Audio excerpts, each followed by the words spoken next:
Hello everyone, welcome back to my channel. I hope you all are doing well and enjoy my fan fictions. So let's start our fan fiction journey. ये guilty lover of innocent criminal का next part है. Let's started. पता नहीं कितने दिनों से वांग जी इस mention में कैद है. इस मेंशन में आने के बाद उसका बाहरी दुनिया से टोटली कांटेक्ट टूट चुका है. दिन रात सुबह शाम कुछ भी उसे समझ में ही नहीं आता. पूरा मेंशन बहुत अच्छी तरीके से लॉक किया गया है. सूरज की कोई भी किरण भी उसे नसीब नहीं है, ना ही चांद की चांदनी उसने देखी है. शायद अगर अंदाज़ा लगा लिया जाए तो वांग जी के हिसाब से वो यहाँ 3 से 4 दिन से तो कैद 100% है. वक्त का भी उसे कोई अंदाज़ा नहीं है, जिस वजह से वो अंदाज़ा भी नहीं लगा सकता कि वो कितने वक्त से यहाँ कैद है. वांग जी सो चुका था.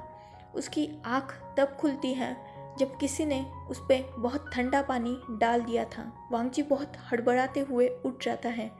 उसके सामने फिर से वही अननोइंग पर्सन खड़ा था, जिसे देखकर वांग जी को फिर से गुस्सा आने लगता है. वो पर्सन वांग जी की तरफ देखता है और कहता है, तुम्हें क्या लगता है मैं तुम्हें यहाँ सोने के लिए लाया हूँ? तब वांग जी उस पर्सन की तरफ देखता है और गुस्से से कहता है, तुम चाहते क्या हो आखिर मुझसे? तब वो पर्सन अपनी आवाज़ को थोड़ा स्वीट करता है और वांग जी की तरफ अपने पपी आइज से देखने लगता है और कहता है, मैंने सुना है तुम खाना बहुत अच्छा बनाते हो, क्यों ना आज टेस्ट किया जाए? मुझे बहुत भूख लगी है एक्चुअली, और मुझे खाना ज़्यादा अच्छा बनाना नहीं आता. जो मैं तुम्हें खिला रहा था ना, वो भी मैंने बाहर से ऑर्डर किया था, पर बैड लक तुमने तो खाना खाया नहीं और मेरे पैसे भी वेस्ट हो गए. अब मेरे पास मनी भी नहीं है खाना ऑर्डर करने के लिए, तो क्या प्लीज़ तुम मुझे खाना बना के खिला दोगे? तब वांग जी चिल्लाते हुए कहता है, मैं तुम्हारा नौकर नहीं हूँ. तब वो पर्सन फिर से अपनी स्वीट आवाज़ बरकरार रखते हुए कहता है, किसी भूखे को खाना खिलाना पुण्य का काम होता है. तब वांग जी अपने दांत पीसते हुए कहता है, और किसी पर्सन को किडनैप करके उसे टॉर्चर करना पाप का काम होता है. तब वो पर्सन वांग जी की तरफ देखता है और अपनी आई रोल करते हुए कहता है, क्या ये जोक था? बिल्कुल फनी नहीं था.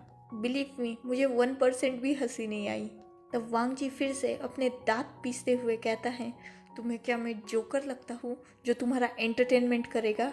तब वो पर्सन कहता है, नहीं, हाल फिलहाल तो तुम मुझे मेरे कुक लग रहे हो जो मेरे लिए खाना बनाएगा. तब वांग जी अपनी आइज़ रोल करते हुए कहता है, तुम्हारे सपने में. तब वो पर्सन तुरंत कहता है, नहीं, हकीकत में तुम मेरे लिए कुक करोगे. वांग जी थोड़ी देर तो उस पर्सन की तरफ गुस्से से घूरता रहता है और कहता है, ठीक है, मुझे खोलो, मैं तुम्हारे लिए खाना बना देता हूँ. वो पर्सन अचानक वांग जी की तरफ देखने लगता है और फिर वांग जी से कहता है, तुम्हें क्या मैं सच में बेवकूफ़ लगता हूँ? मतलब ये सोच रहे हो कि मैं तुम्हें खोलूँगा और फिर तुम मुझे मारोगे और भाग जाओगे? अगर ऐसा करने के बारे में सोचा ना, तो तुम्हारी फैमिली का एक और मेंबर कम हो जाएगा. लैन सिचैन तुम्हारा भाई है ना, बहुत प्यार करते हो ना उससे. अब तक तो तुम इतना समझ चुके होगे कि मुझे किसी को मारना बड़ा काम नहीं लगता. तुम्हारा विंग ऑलरेडी तुम्हारी बेवकूफ़ी का शिकार हो चुका है. नेक्स्ट टारगेट तुम्हारा भाई है. मैं तुम्हें खोल रहा हूँ. चुपचाप नीचे जाओ और मेरे लिए कुक करो. अगर तुमने कोई बेवकूफ़ी की और मुझ पे गलती से हाथ उठाने की भी कोशिश की ना, तो तुम्हारा भाई नेक्स्ट टारगेट होगा.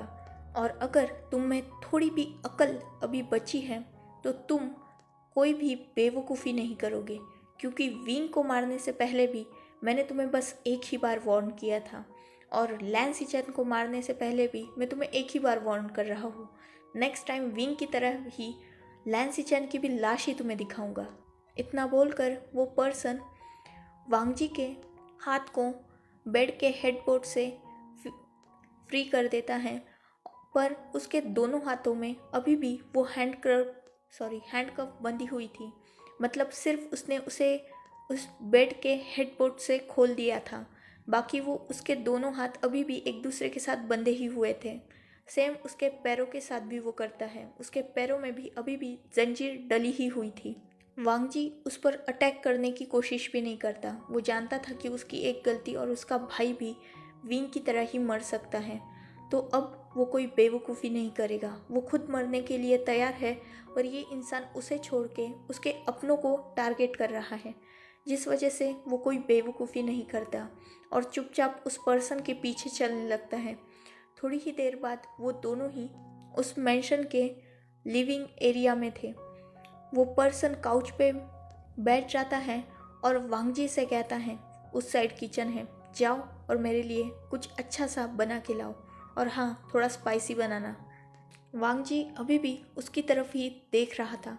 वो पर्सन वांग जी की तरफ देखता है और कहता है, मेरे चेहरे पे कुछ लगा है, वैसे भी ये मास्क मैं उतारने नहीं वाला, सो जाओ और जाके कुछ बना लो, मुझे भूख लगी है, सुना नहीं। वांग जी बस गुस्से से उस पर्सन की तरफ ही देख रहा था, पर उस पर्सन पे वांग जी की ऐसी नज़रों का भी कोई असर नहीं हो रहा था। वो काउच पे बैठता है और वही पास से ही एक मैगज़ीन उठाता है और उसे पढ़ने लगता है। वांग जी कुछ नहीं कहता और वो पलट के किचन की तरफ जाने लगता है, पर उसे चलने में बहुत ज़्यादा प्रॉब्लम हो रही थी, क्योंकि उसके पैरों में भी उस जंजीर की वजह से बहुत चोट लगी हुई थी, और उसके हाथों में भी, और उसके पूरी बॉडी पर भी दर्द था ऑलरेडी, और वो कोड़े के निशान, उससे भी हल्की सी ब्लीडिंग हो रही थी और उसे दर्द भी हो रहा था। वांग जी किचन की तरफ जा ही रहा था कि अचानक उसका पैर मुड़ जाता है और वो सीधा नीचे ज़मीन पर गिर जाता है। ऑब्वियसली उन चेन्स की वजह से वांग जी को चलने में तकलीफ़ हो रही थी, और वही चेन उसके पैर में थोड़ी सी अटक गई और वांग जी नीचे गिर गया। जैसे ही उस पर्सन ने गिरने की आवाज़ सुनी, उसने तुरंत वांग जी की साइड देखा। वांग जी नीचे गिरा हुआ था और उसके पैर से ब्लीडिंग हो रही थी। वो पर्सन उस मैगज़ीन को साइड में फेंक देता है और वांग जी की तरफ बहुत ज़ोर से भागते हुए आता है। वो तुरंत वांग जी के पैर को पकड़ लेता है और उसे देखने लगता है। वांग जी के पैर को वो चेक कर रहा था। वांग जी बस उस इंसान की तरफ ही देख रहा था। ये पर्सन उसे दर्द देना चाहता है, तो ऐसे रिएक्ट क्यों करता है। वो पर्सन थोड़ी देर तो वांग जी के पैर को देखता है और फिर कहता है, कुछ नहीं हुआ, जाओ उठो और खाना बनाओ मेरे लिए, इतनी सी चोट से मरने नहीं वाले तुम। इतना बोलकर वो फिर से पीछे पलटता है और जाके काउच पे बैठ जाता है। वांग जी फिर से स्ट्रगल करते हुए उठता है और वैसे ही किचन की तरफ जाने लगता है। वांग जी अपना खाना बनाने लगता है।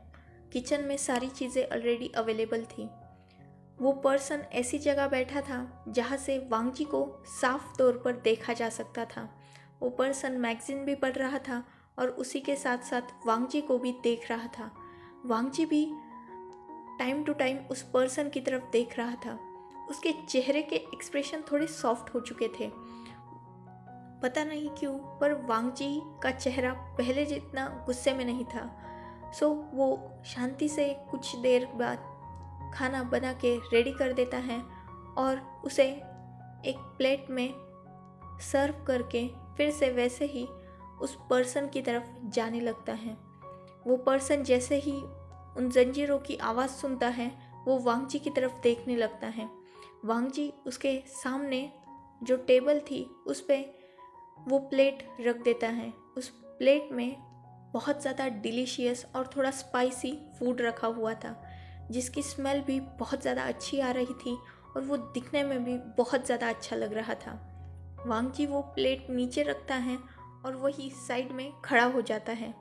एक्चुअली अब बारी खाने की थी और मास्क लगा के खाना तो पॉसिबल नहीं था ना, उसके लिए तो मास्क उतारना ही होगा। और वांग जी इसी वक्त का इंतज़ार कर रहा था, जिस वजह से वो उस पर्सन की तरफ देख रहा था।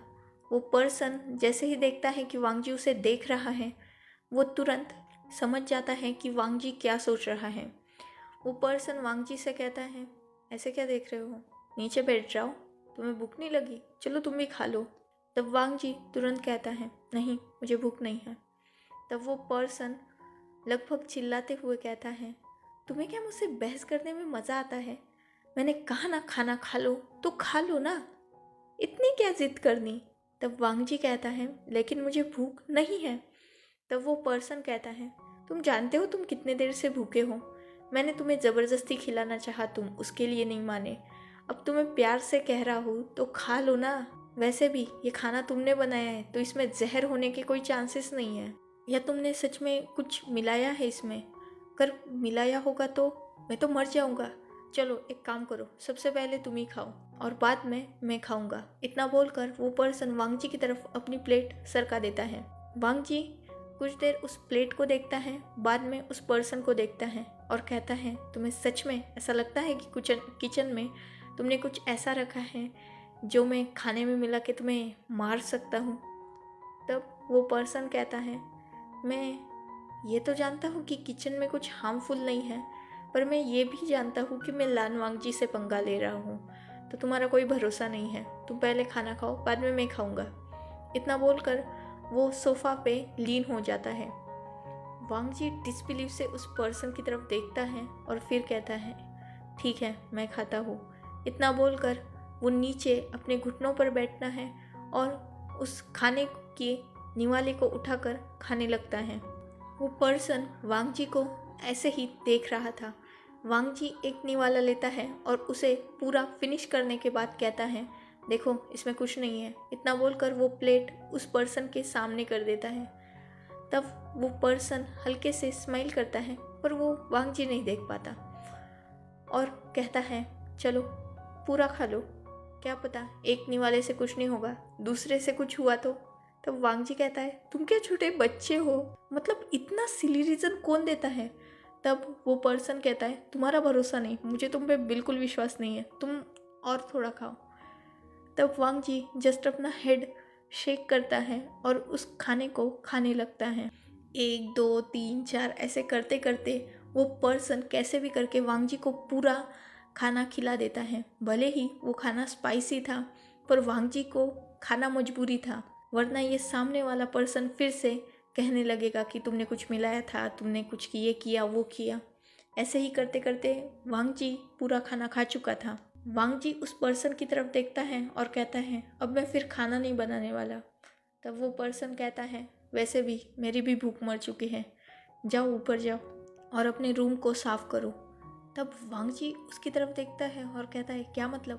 तब वो पर्सन कहता है क्या मैंने नॉर्मल वर्ड्स में कहा, ऊपर जाओ और अपना रूम साफ करो, उसके बाद नीचे आना और ये किचन में जो मेस किया है उसे भी क्लीन करना। तब वांग जी कहता है तुम क्या सच में मुझे नौकर समझ रहे हो? तब वो पर्सन कहता है तो मालिक सामने बैठा है तो तुम कौन हुए? नौकर ही ना, जाओ काम करो अपना। वांग जी कुछ नहीं कहता, उस पर्सन की तरफ देखता है और जाने के लिए पलट जाता है। कुछ ही कदम वांग जी चला था और फिर से वो रुक जाता है, मुड़ता है, उस पर्सन की तरफ देखता है और कहता है क्या मैं पहले नीचे का मेस साफ कर दूं, बाद में मैं ऊपर जाके रूम क्लीन कर दूंगा। वो पर्सन वांग जी की तरफ देखता है और कहता है कुछ भी करो, वैसे भी सब तुम्हें ही करना है तो क्या फ़र्क पड़ता है पहले क्या करो और बाद में क्या। जाओ जो करना है वो करो, बस मुझे पूरा मेंशन क्लीन चाहिए। इतना बोलकर वो फिर से अपना सिर उस मैगजीन में घुसा देता है। वांग जी उस पर्सन की तरफ देखता है और फिर जाकर किचन में मैस साफ करने लगता है। थोड़ी ही देर बाद वांग जी पूरा किचन का मैस क्लीन करता है और उस पर्सन के सामने आकर खड़ा हो जाता है और बहुत प्राउडली कहता है मैंने कर दिया। वो पर्सन जस्ट अपनी आंखें उठाता है, वांग जी को देखता है और कहता है तो ऊपर का रूम भी साफ हो गया। वांग जी की तुरंत चेहरा उतर जाता है और वो अपना सर ना में हिलाता है। तब वो पर्सन कहता है तो मेरा मुंह क्या देख रहे हो, जाओ और रूम क्लीन करो। वांग जी जस्ट अपना हेड नीचे करता है और वो ऊपर की तरफ जाने लगता है। वो पर्सन अचानक वांग जी को आवाज़ देता है और वांग जी उसकी तरफ देखता है। वो पर्सन वांग जी को देखता है और कहता है ऊपर जाने से पहले मुझे कॉफ़ी बना के दो। कॉफ़ी थोड़ी स्ट्रॉन्ग होनी चाहिए पर शुगर भी ज़्यादा डालना थोड़ी सी। इतना बोलकर वो फिर से वो मैगज़ीन के पन्ने पलटने लगता है। वांग जी जस्ट अपने हेड को नोट करता है और वो फिर से किचन की तरफ चला जाता है। कुछ 10 मिनट के बाद फिर से वांग जी उस पर्सन की तरफ आता है और अपने हाथ में जो कप था उसे उस पर्सन की तरफ बढ़ा देता है। वो पर्सन ने वांग जी की तरफ नहीं देखा था, वो अभी भी मैगजीन में ही घुसा हुआ था। वैसे ही वो अपना हाथ आगे करता है और उस कप को लेने लगता है, पर गलती से उसी पर्सन का हाथ कप को बहुत ज़ोर से लगता है और वो सारी कॉफ़ी वांग जी के पैर पर गिर जाती है। वो कॉफ़ी बहुत ज़्यादा गर्म थी, जिस वजह से वांग जी को बहुत ज़्यादा शार्प पेन होता है अपने पैर में। वो पर्सन भी तुरंत उस मैगज़ीन को साइड में डाल देता है और अपने घुटनों पर बैठ जाता है और वांग जी के पैर को देखने लगता है। वांग जी अपना पैर पकड़ के वही काउच पर बैठ चुका था और वो पर्सन वांग जी के पैर को देख रहा था। वो पर्सन साइड में ही जो टेबल थी उस पर रखा वाटर उठाता है और उससे वांग जी के पैर को क्लीन करने लगता है और वांग जी को पैर को ठीक से देखने लगता है। उसके पैरों में ऑलरेडी चोट थी और फिर से ये कॉफ़ी, जिस वजह से उसकी चोट शायद ज़्यादा ही दर्द कर रही होगी। उस पर्सन को वांग जी के दर्द का एहसास था। वो तुरंत उठता है और जाकर फर्स्ट एड किट लेके आता है। वो फिर से वांग जी के पास बैठ जाता है और उसके पैर को अपने लैप पर रखता है और उसे फर्स्ट एड करने लगता है। वांग जी उस पर्सन को ही देख रहा था। वांग जी कुछ देर तो शांत रहता है और फिर उस पर्सन की तरफ देखता है और कहता है, टॉर्चर करने के लिए लाए हो ना, पर अपना प्यार भी छुपा नहीं पा रहे हो मुझसे। दर्द हो रहा है मुझे दर्द में देख के। वो पर्सन तुरंत वांग जी की तरफ देखने लगता है। तब वांग जी उस पर्सन की तरफ अपना हाथ बढ़ाने लगता है। वो पर्सन तुरंत अपने आप को पीछे कर लेता है। वांग जी अपने पैर को नीचे रखता है और उस पर्सन की तरफ बढ़ने लगता है। वो पर्सन भी पीछे जा रहा था। वांग जी लगातार आगे बढ़ रहा था उस पर्सन की तरफ और वो पर्सन पीछे की तरफ जा रहा था। ऐसे ही करते करते वांग जी पूरे उस पर्सन के ऊपर ही आ चुका था। क्योंकि पीछे काउच ख़त्म हो चुका था तो वो पर्सन उसी पर लीन हो चुका था और वांग जी पूरी तरीके से उसके ऊपर था। वो वांग जी उस पर्सन के फेस मास्क को उतारने जाता है, पर वो पर्सन तुरंत वांग जी का हाथ पकड़ लेता है। वांग जी अपने दूसरे हाथ से उस पर्सन के उस हाथ को पकड़ता है। तब वो पर्सन वांग जी से कहता है, ये क्या कर रहे हो तुम? तब वांग जी बस उस पर्सन की आंखों में देख रहा था। वो पर्सन भी वांग जी की आंखों में देखने लगता है। वांग जी अपने हाथ को उस पर्सन के नेक एरिया पे लेके जाता है और वहीं से एक चेन को बाहर निकालता है, जिस चेन पे कुछ लगा हुआ था। वांग जी उस चीज़ को अपने हाथ में लेता है और उस पर्सन की आंखों के सामने रख देता है। वो पर्सन टोटली शॉक हो चुका था। वो पर्सन वांग जी को उसके शोल्डर से पकड़ता है और उसे बहुत ज़ोर से पीछे की तरफ पुश करता है और खुद खड़ा हो जाता है और उस चेन को जल्दी से अपने फिर से कपड़ों के अंदर छुपाने लगता है। वांग जी खड़ा होता है और उस पर्सन की तरफ कदम बढ़ाने लगता है, पर वो पर्सन अब वहाँ नहीं रुक सकता था। वो तुरंत जैसे ही जाने के लिए मुड़ता है, वांग जी उस पर्सन का हाथ पकड़ लेता है और उसे अपनी तरफ खींच लेता है। वो पर्सन वांग जी के आर्म्स में झटपटाने लगता है।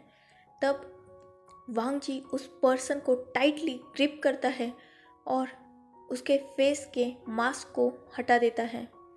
जैसे ही वो मास्क हटता है, वांग जी उस पर्सन के हेड के पीछे अपना हाथ लेके जाता है और उस पर्सन को फोर्सफुली किस करने लगता है। वांग जी के हाथ में अभी भी वो चेन्स थी, जिस वजह से उसे उस पर्सन को पकड़ने में बहुत तकलीफ़ भी हो रही थी, पर फिर भी ये तकलीफ़ उस खुशी के सामने कुछ भी नहीं थी जो वांग जी को उस पर्सन को देखकर हो रही थी। वांग जी उसे बहुत देर तक डीप किस करता है और बाद में जब वो फील करता है कि सामने वाला पर्सन अब ब्रीथ आउट होने वाला है, उसे फाइनली छोड़ता है। वो दोनों भी बहुत लॉन्ग और हेवी ब्रीथ ले रहे थे। वांग जी उस पर्सन को ज़्यादा वक्त नहीं देता और तुरंत अपने गले से लगा लेता है और उस पर्सन को देखते हुए कहता है, मैंने तुम्हें बहुत मिस किया। तुमने मुझे सच में बहुत डरा दिया था। मुझे लगा तुम सच में मर चुके हो। मैं बहुत डर गया था विंग। इतना बोलकर वो टाइटली और भी टाइटली उसे हग करने लगता है। So, enough for today. Let's take a break. Next chapter in next video. If you like my explanation, like, comment and subscribe my channel. Hopefully you all are enjoying this journey. Goodbye, take care, enjoy your beautiful life.